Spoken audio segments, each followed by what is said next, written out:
Lakukan ini agar terhindar dari infeksi saluran pernapasan akut.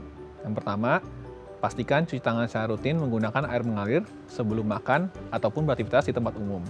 Kemudian, hindari untuk menyentuh wajah ya, terutama area mata, mulut, dan hidung apabila tangan kita belum dicuci.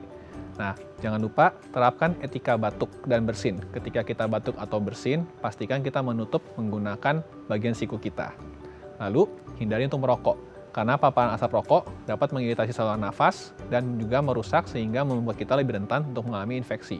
Yang berikutnya adalah selalu pastikan sirkulasi udara di ruangan kita itu baik. Jadi pastikan ada ventilasi, ada jendela, atau kalau bila perlu, boleh gunakan air purifier.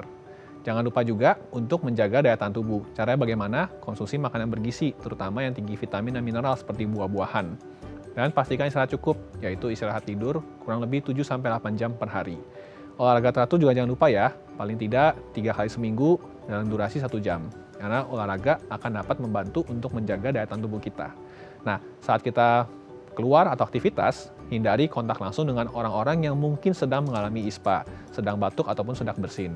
Dan kalau kita pergi ke tempat yang mungkin banyak polusi, jangan lupa menggunakan masker. Atau kalau bisa, mungkin hindari saja area-area yang terlalu banyak polusi. Lalu kalau kita punya alat-alat pribadi seperti alat makan, sebisa mungkin jangan sharing dengan orang lain karena kita tidak tahu apakah mereka sedang menderita infeksi. Yang paling terakhir adalah vaksinasi.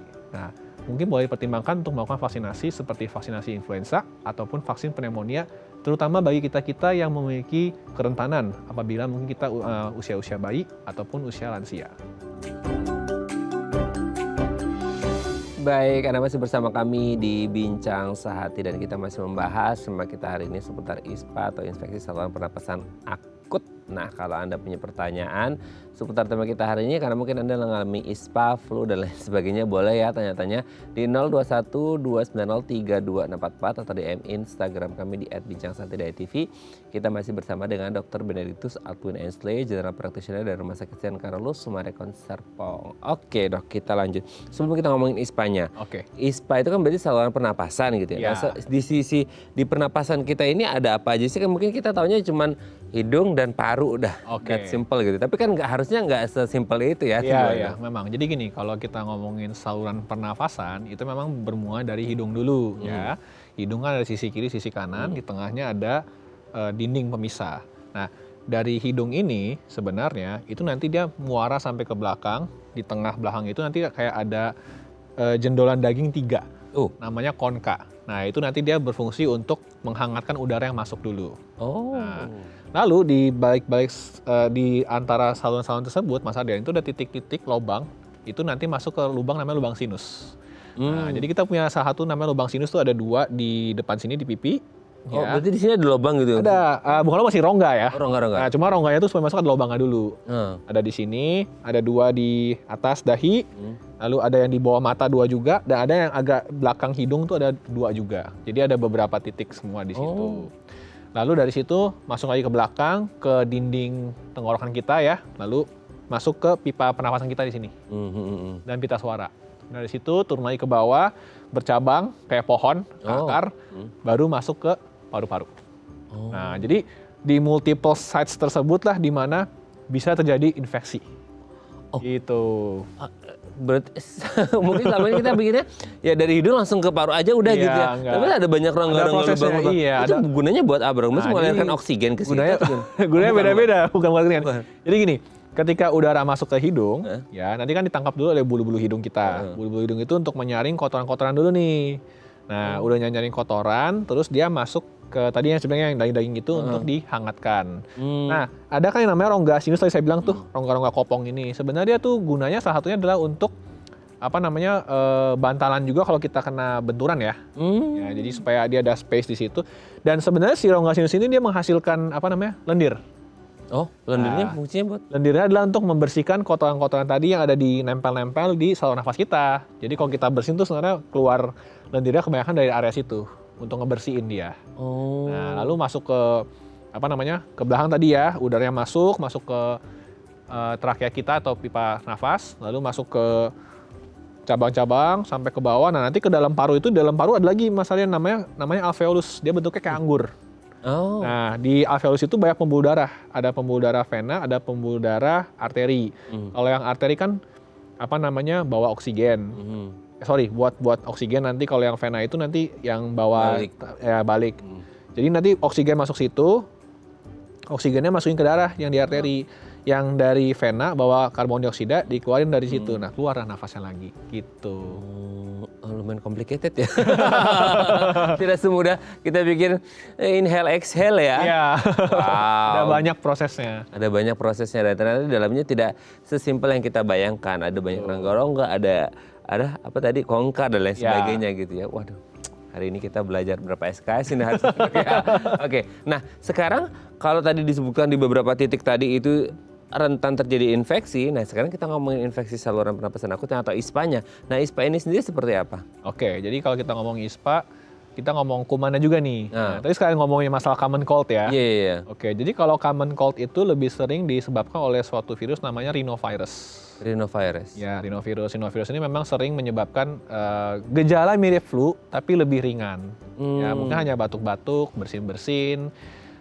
Nggak sampai meriang sih biasanya, tapi biasanya suka ada juga. Dan gejalanya lebih ringan, mungkin resolve-nya lebih cepat juga. Nah, kalau yang infeksi saluran pernafasan akut, ini bisa disebabkan oleh beberapa jenis virus ataupun kuman, Mas Aden. Ya.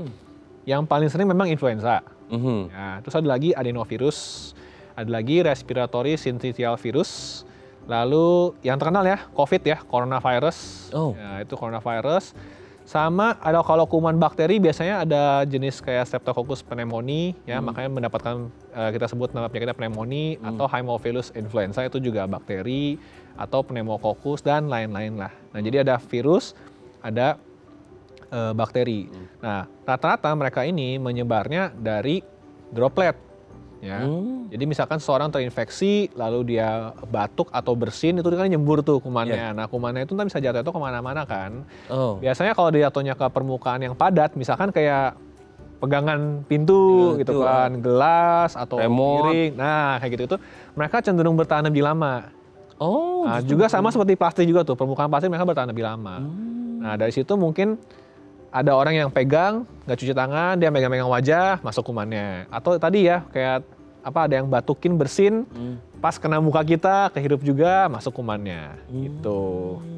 Kalau yang kayak kepegang di handle pintu, di remote, dan lain sebagainya, dia itu kalau semisal kita nggak pegang mulut atau hidung, itu aman nggak sih, Dok? Nah, itu ya pentingnya cuci tangan. Sebelum itu kita cuci tangan dulu dong, supaya bersih, supaya paling nggak mungkin 90% kumannya mati lah. Jadi kalaupun amit-amit ada pun yang masuk mungkin dengan jumlah yang sangat kecil yang hingga mungkin tidak bisa menyebabkan infeksi. Tapi kadang-kadang kita nggak ngerti ya, Dok ya. Kan mata kita bukan pemindai ya. Iya, kita di bisa situ lihat ada memang. kuman virus dan lain sebagainya kan kita nggak ngeliat. Iya. Itu dia bisa bertahan di situ berapa lama sih? Kalau permukaan padat bisa 24 jam lah rata-rata. Lumayan lama juga Iya, ya. lumayan lama memang makanya. Oke. Nah, berarti kalau semisal kuman itu masuk, semisal tadi ya dipegang terus di hidung, dia itu masuknya karena terhirup dari hidung kita itu atau gimana? Nah, jadi antara tadi bisa kehirup atau tadi karena kita tempel ya, dia bisa bermigrasi nanti ke dalam. Nah, ini kita sekalian bahas juga nih. Ketika kumannya masuk, ya nanti misalkan dia di hidung dulu nih ya, masalahnya ya. Jadi dia akan menginfeksi area hidung dulu nih. Nah, mungkin tergantung jenis kumannya, inkubasinya berbeda. Kalau kita ngomong misalnya seperti influenza, itu kurang lebih 2 hari inkubasi.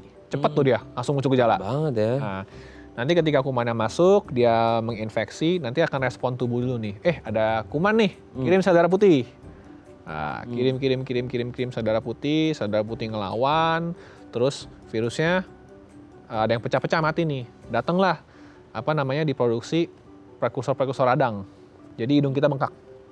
Nah, karena si prekursor radang kan masuk ke situ kan buat ngelawan si virusnya kan. Ngebengkak, jadinya mampet rasanya. Nah, iya, udah dari mampet, terus dia merusak fungsinya juga kan. Akhirnya produksi lendir berlebih. Mulai tuh bersin-bersin, pilek-pilek, nggak enak, segala macem. Radang sampai ke belakang, tenggorokan. Nah, nanti ketika si virus atau kumannya mati ini, dia akan melepaskan suatu zat namanya pirogen kita nyebutnya, atau semacam toksin. Nah, si pirogen atau toksinnya ini akan dibaca oleh otak kita di bagian hipotalamus. Wah, ada pirogen nih, gitu kan. Saya harus naikin suhu. Nah, misalkan otak bacanya suhu tubuh normal tuh 36,5 atau 36,3 gitu kan. Karena ada si pirogen, dia harus naikin nih. Wah, ada pirogen nih, saya harus ngelawan, saya harus naikin suhu. Saya bikin 39 deh atau 40 misalkan, ekstrimnya gitu ya Mas Arin ya. Oh makanya itu yang bikin badan. Nah ketika dia naikin 40, kan tubuh baca lagi nih, hipotalamus bilang nih suhunya 40. Saat ini suhu tubuh kan 36,5. Gimana caranya kita menaikkan suhunya? Ya udah, kita inin aja, kita bikin menggigil. Nah kita merasa dingin, kita menggigil. Supaya menghasilkan panas. Panasnya naik. Dan sampailah ke suhu yang optimal menurut otak waktu itu mungkin 40 lah gitu kan. Nah kenapa sih harus panas? Sebenarnya panasnya ini menguntungkan untuk si sel darah putih sama si prekursor radang itu untuk melawan kumannya supaya kumannya cepat mati. Cuma nggak enaknya di kita, kitanya demam gitu kan. Dan juga tadi si radang-radang itu kan akhirnya masuk ke peredaran darah tubuh juga ya, nggak cuma hanya lokal kan. Itu menyebabkan muncul tuh pegal-pegal, sakit kepala, linu-linu. Ditambah lagi demam, itu memperberat gejala-gejala pegel-pegel, linu-linu segala macamnya. Keren banget penjelasannya, baru ngeh saya nih. Dr. Altwin memang keren. Ini tahu ya kita sekarang tadi proses kenapa orang menggigil, kenapa badan kita jadi panas gitu ya selama demam. Ternyata ada prosesnya gitu. Iya, ada proses seperti itu dia. Jadi ada mesin dalam tubuh kita yang merespon supaya ya tubuh kita tetap terjaga meskipun ada kuman, bakteri, virus dan lain sebagainya. Dan salah satu hal lain juga Mas Anya, saya lupa ngomong adalah biasanya mungkin orang sering ngomong nih, kenapa kok kalau saya mau demam nih kaki saya, tangan saya dingin? Iya. Nah, pasti gitu kan. Nah, tadi salah satunya selain dibikin tubuhnya menggigil supaya menghasilkan panas, tubuh juga membaca nih, oh ya udah deh, kita alirin darah ke tempat-tempat organ yang vital seperti otak, jantung, yang lain. Yang lainnya kita kurangin. Gitu, supaya cepet hangat kan. Nah, ini ngumpulin tuh ke atas semua jadinya. Jadi yang ujung-ujung pada dingin. Waduh, Gitu. ini fakta-fakta yang mencengangkan dan kita baru tahu ya selama mungkin Anda hidup baru tahu ini kenapa orang bisa demam, kerasa panas badannya dan lain sebagainya. Oke Dok, nanti kita lanjut lagi ya, menarik banget ya. Oke pemirsa, kami akan kembali saat lagi kita bersama kami di Bincang Sehati.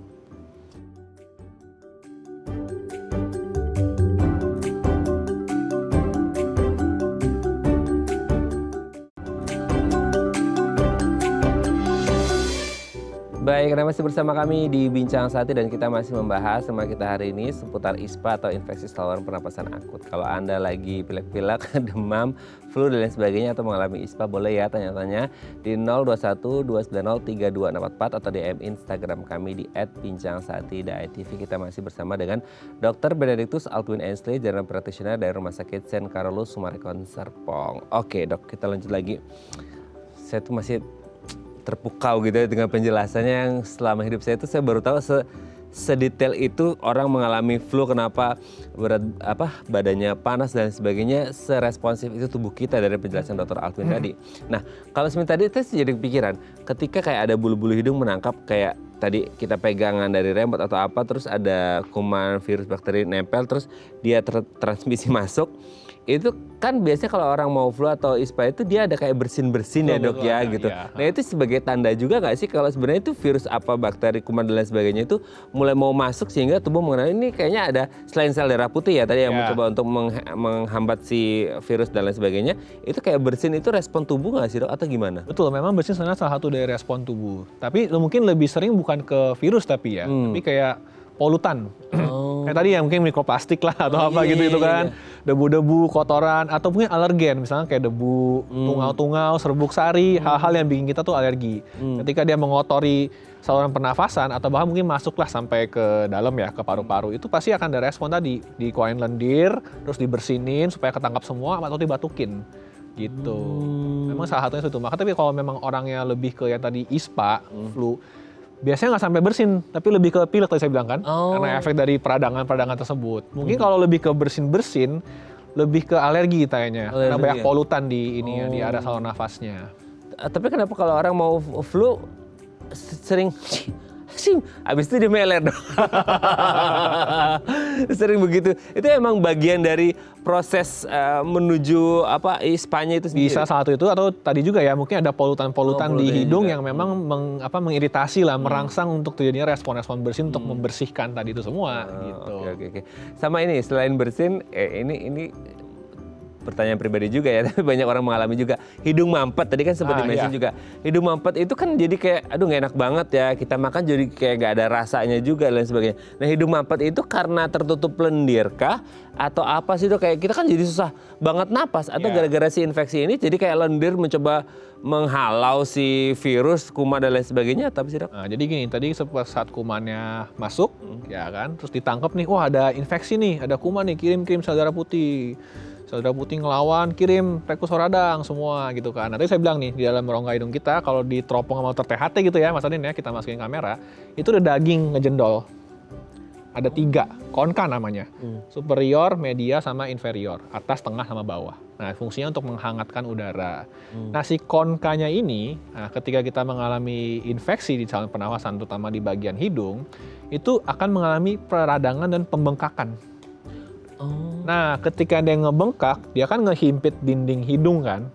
Jadinya tuh airflow nafas kita tuh susah. Gak nyaman gitu loh. Nah, tapi juga nggak mesti hanya karena infeksi. Pada orang-orang yang punya riwayat alergi, terutama rintis alergi ya, bersin-bersinnya karena alergi, dan berkepanjangan, itu si dagingnya tuh nanti membesar karena peradangan berulang, hingga akhirnya dia menetap besar ya, nggak bisa kecil lagi. Oh? Iya. Nah, ketika dia membesar, menetap, nggak bisa mengecil, itu yang bikin juga salah satunya airflow nafas kita tuh terganggu. Gitu. Cuma kalau pada kondisi infeksi, itu reversible kan, karena kan lagi membengkak doang. Nanti dia mengecil lagi gitu. Jadi karena tersumbat dalamnya. Dan juga mungkin penyebab lain salah satunya dalam hidup kita mungkin adalah ya beberapa kali kita mengalami kecelakaan kecil atau trauma terbentur di hidung. Iya. Nah, itu sering menyebabkan dinding hidung kita tengah ini itu tuh bengkok. Waktu itu saya Dok main bola kasti Dok. Nah, ketika dia bengkok itu Mas Aden, dia juga menghimpit mengganggu si airflow-nya itu. Sama juga sebenarnya.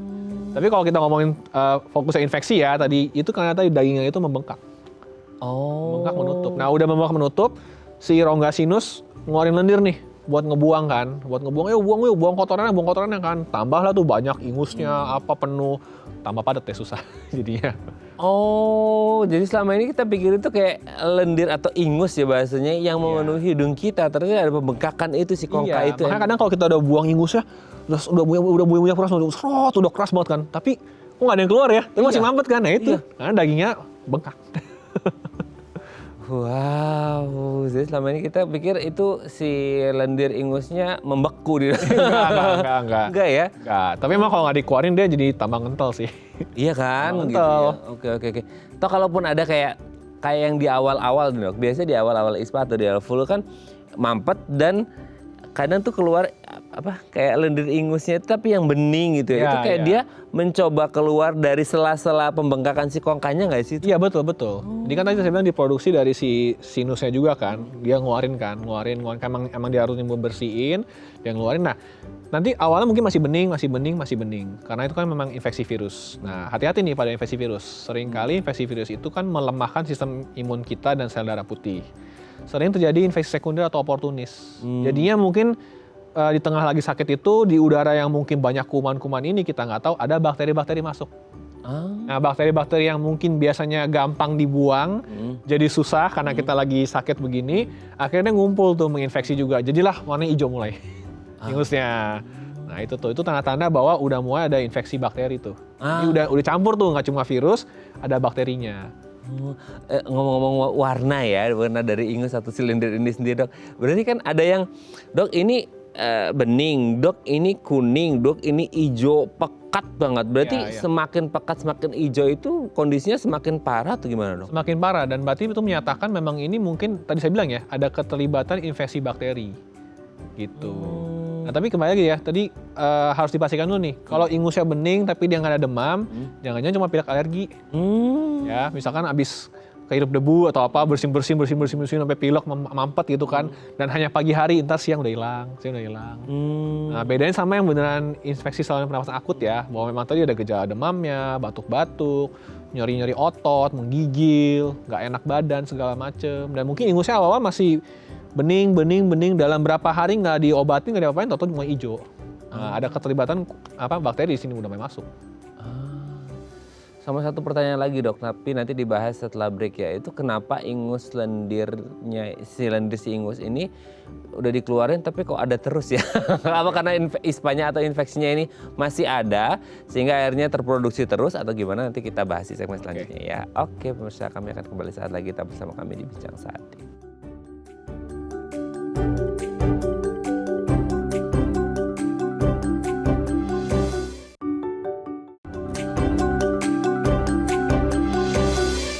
Baik, Anda masih bersama kami di Bincang Sehati dan kita masih membahas tema kita hari ini seputar infeksi saluran pernapasan akut atau ISPA ya, mungkin sekarang lagi banyak-banyaknya ya gitu. Anda mengalami flu dan lain sebagainya. Nah, kalau Anda punya pertanyaan boleh ya tanya-tanya di 021 290 3244 atau DM Instagram kami di @bincangsehati.itv. Kita masih bersama dengan Dr. Benedictus Aldwin Ensley, General Practitioner dari Rumah Sakit St. Carolus Summarecon Serpong. Oke dok, tadi satu pertanyaan ya yang kayak ini relate ke saya kayak, dok kayaknya saya udah keluarin itu ingus gitu ya.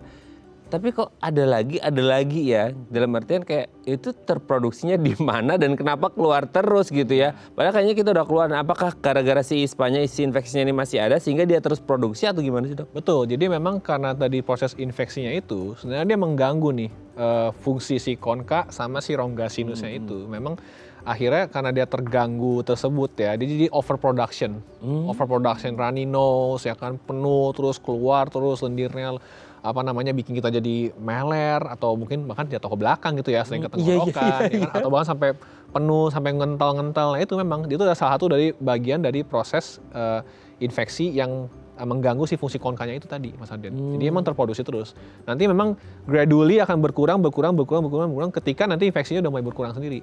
Jadi kalau emang masih ada, ya mungkin masih ada sisa infeksi, belum sembuh. Nah, memang karena nggak enak biasanya orang akhirnya ya nyari obat-obatan lah apa segala macam kan buat nanganin hal itu. Oke. Nah terjawab ya kenapa ingus Anda nggak selesai karena mungkin masih ada infeksinya di situ ya. Oke dok, sebelum lanjut ini ada DM Instagram saya bacakan ya, ini dari Mbak Anita. Dok, suami saya kerja di outdoor dan lagi ramai udara kita. Wah ya bener nih, tercemar mikroplastik ya. Saya minta dia pakai masker tapi katanya pengap sesak. Saya juga itu ya kayak gitu tuh. Nah solusi buat meminimalkan risiko selain pakai masker apa ya dok? Oh gimana nih? Oke. Kalau kita ngomong pencegahan, memang sebenarnya paling baik kalau sering bekerja di luar adalah menggunakan masker, itu udah paling pasti. Karena kan terutama kita makin sadar tuh sejak kemarin pandemi COVID ya, kita sadar banget bahwa ternyata nih gampang banget menyebar apa segala macam. Si impactful itu ya. Betul. Nah mungkin yang lain yang untuk meminimalisir adalah cuci tangan. Cuci tangan. Kenapa? Karena tangan kita ini tuh paling sering megang berbagai macam benda-benda yang mungkin orang lain juga pada pegang-pegang. Nah kita nggak tahu itu kan ada kuman apa. Sedangkan memang transmisi paling mudah adalah dari tangan ke tangan. Jadi pastikan selalu cuci tangan. Dan kalau belum cuci tangan dan nggak yakin tangannya bersih, sebisa mungkin hindari mengusap-usap area wajah, hidung. Karena itu nanti takutnya kuman yang kita nggak tahu kuman apa lagi ada, malah mentransmisikan ke tubuh kita sendiri. Gitu. Jadi itu udah paling pasti. Tapi memang tetap ya sebisa mungkin sih pakai masker. Ya? Nah ini harus saya tahu nih, kalau pakai masker berasa engap, itu memang sudah mulai ada hambatan di jalur nafasnya enggak? Mungkin tadi saya bilang ya, jangan-jangan daging konkanya udah nebel banget nih. Mungkin punya riwayat alergi, berkepanjangan, kronis, hingga akhirnya dia tebel banget, gede. Atau mungkin tadi ya dari riwayat trauma pada hidung, sehingga dinding hidungnya bengkok, itu juga bisa bikin flow nafas nggak bagus. Gitu. Karena harusnya pada normalnya masker tuh udah dibuat sebagaimana mungkin tuh bisa nyaman lah untuk kita bernafas lah. Mungkin memang beberapa orang akan belum terbiasa, tapi harusnya nggak bakal sampai sesak amat. Gitu. Berarti mungkin, ini juga menarik. Satu fakta yang menarik mungkin Anita nggak ngerti ya suaminya ada masalah di kongkanya karena kan. Ya takutnya ada mungkin. Takutnya ada karena mungkin kan kayak dok tapi suami saya kongkanya nggak lagi membengkak karena nggak lagi flu. Ya itu bisa terjadi. Bisa jadi si kongkanya membengkak bukan karena flu. Ya mungkin ada riwayat alergi berkepanjangan, pagi-pagi sering pilek, sering bersin-bersin. Nah itu lama-lama dia gede-gede kayak nebel banget itu. Gitu. Oke, bisa jadi itu yang menyebabkan suaminya Bu Anita jadi sesak kalau pakai masker. Ya. Seharusnya kan masker itu sudah didesain dengan airflow yang bagus, betul, ventilasinya bagus, iya. Gitu ya dok ya. Nah, mungkin kan itu kan nggak ketutup rapat banget juga, ada bintik-bintik kecilnya kita dan ada rongga dikit kan di sini, kita kan masih bisa nafas sebenarnya. Oh, oke oke ya. Jadi mungkin setelah ini harus diperiksakan Ya, kali ya. mungkin harus dilihat dulu, takutnya jangan-jangan konkanya udah nebel tuh. Demi kebaikan suaminya ya ke depan supaya nggak sering terjadi ISPA gitu ya. Karena siapa tahu ada gangguan di kongka dan lain sebagainya. Ini baru pemikiran kami saja ya. Terima kasih sudah menghubungi kami. Oke dok, kita lanjut lagi. Nah tapi kalau kita ngomongin si ISPA ini sendiri, dia kerentanannya itu terjadi pada orang-orang dengan yang ada masalah di perhidungan atau bisa jadi kayak orang-orang dengan imun sistem gangguan atau semua orang juga berisiko atau? Oke, sebenarnya semua orang pasti beresiko ya. Kita mengesampingkan dari faktor anatomis. Tapi ada kelompok usia nih Mas Arden. Ada usia anak-anak, terutama bayi, ataupun usia lanjut yang usianya 65 tahun. Itu memang kelompok-kelompok yang lebih rentan. Nah, tapi kalau kelompok usia muda bukan berarti nggak rentan kena juga, bisa kena. Cuma mungkin tadi ya yang usia-usia lebih rentan ini bisa berkomplikasi lebih berat. Itu yang kita takutkan. Komplikasi beratnya apa? Pneumonia. Nah, itu yang kita takutkan, pneumonia. Kalau pneumonia itu berarti infeksinya udah bukan hanya di saluran yang di hidung doang nih. Berarti dia sudah masuk ke bawah sampai ke paru-paru. Ke tadi saya bilang ya yang alveolus. Jadi kayak bentuknya kayak anggur-anggur gitu yang dari pipa nafas kita. Nah, ketika infeksinya biasanya sih bakteri ya di situ ya. Bakteri-bakteri itu masuk, ngumpul di situ. Nah, dia tuh mengganggu proses pertukaran nafas.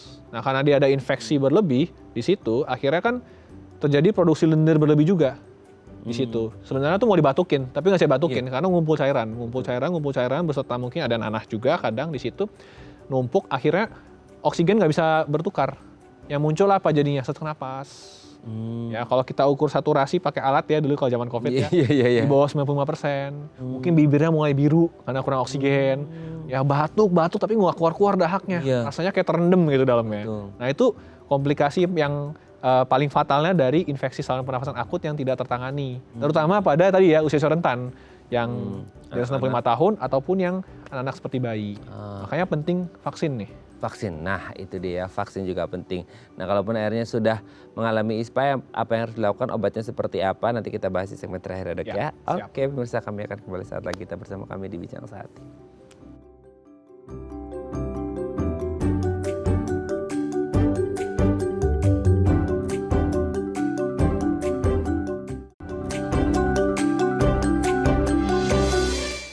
Baik, masih bersama kami di Bincang Sehati dan kita masih membahas tema kita hari ini seputar infeksi saluran pernapasan akut. Masih bersama dengan Dr. Benedictus Aldwin Ainsley, General Practitioner dari Rumah Sakit St. Carolus Marekon Serpong. Oke, dok, sekarang kalau untuk menegakkan diagnosisnya sebelum diobati, itu kayak, dok kayaknya kalau ISPA aja nggak perlu penegakan diagnosis, kayaknya anamnesisnya udah cukup atau gimana? Oke, jadi prinsipnya sama ya pada semua kasus. Kalau pasien ke dokter, kita pasti anamnesis dulu, wawancara, kita cari tahu dulu gejalanya seperti apa. Udah dapat gejala-gejalanya mengarah kemana, kita pemeriksaan fisik, kita lihat dulu nih, biasanya kita intip hidungnya, oh ini memang beneran infeksi atau hanya alergi tadi kan. Terus kita cari lagi ada tanda-tandanya atau tidak. Kalau diperlukan, dilakukan pemeriksaan penunjang. Nah, ya ini sebenarnya hal yang memang kadang suka nggak dilakukan juga ya, karena mungkin kan dianggapnya kasusnya cukup ringan. Sebenarnya padahal ada kepentingannya. Terutama kita agak bersyukur juga nih gara-gara semenjak Covid ya. Padahal sebenarnya Covid musibah. Bersyukurnya apa? Sekarang mulai ada kesadaran untuk melakukan swab hidung. Oh iya. Karena dengan swab hidung kita bisa melihat paling nggak kita dapat antigen kumannya tuh apa sih? Gitu. Nah sekarang tuh ada swab yang isinya ini Mas, ada yang 3, ada yang 5. Jadi dapat influenza A, influenza B, sama Covid. Atau influenza A, influenza B, COVID, adenovirus, sama RSV. Nah, paling nggak kita tahu nih, kumannya apa sih? Kalau kita tahu kumannya kan kita penanganannya lebih tepat kan? Gitu. Karena let's say dapatnya misalnya kuman COVID, kan sekarang udah ada antivirus khusus COVID. Dapatnya kuman influenza, ada antivirus khusus influenza. Dapatnya selain itu, ya nggak ada antivirus khusus ya. Ini indikasinya kayak namanya isopinosin ya, salah satu yang obat untuk menghambat replikasi virus. Paling itu doang indikasinya.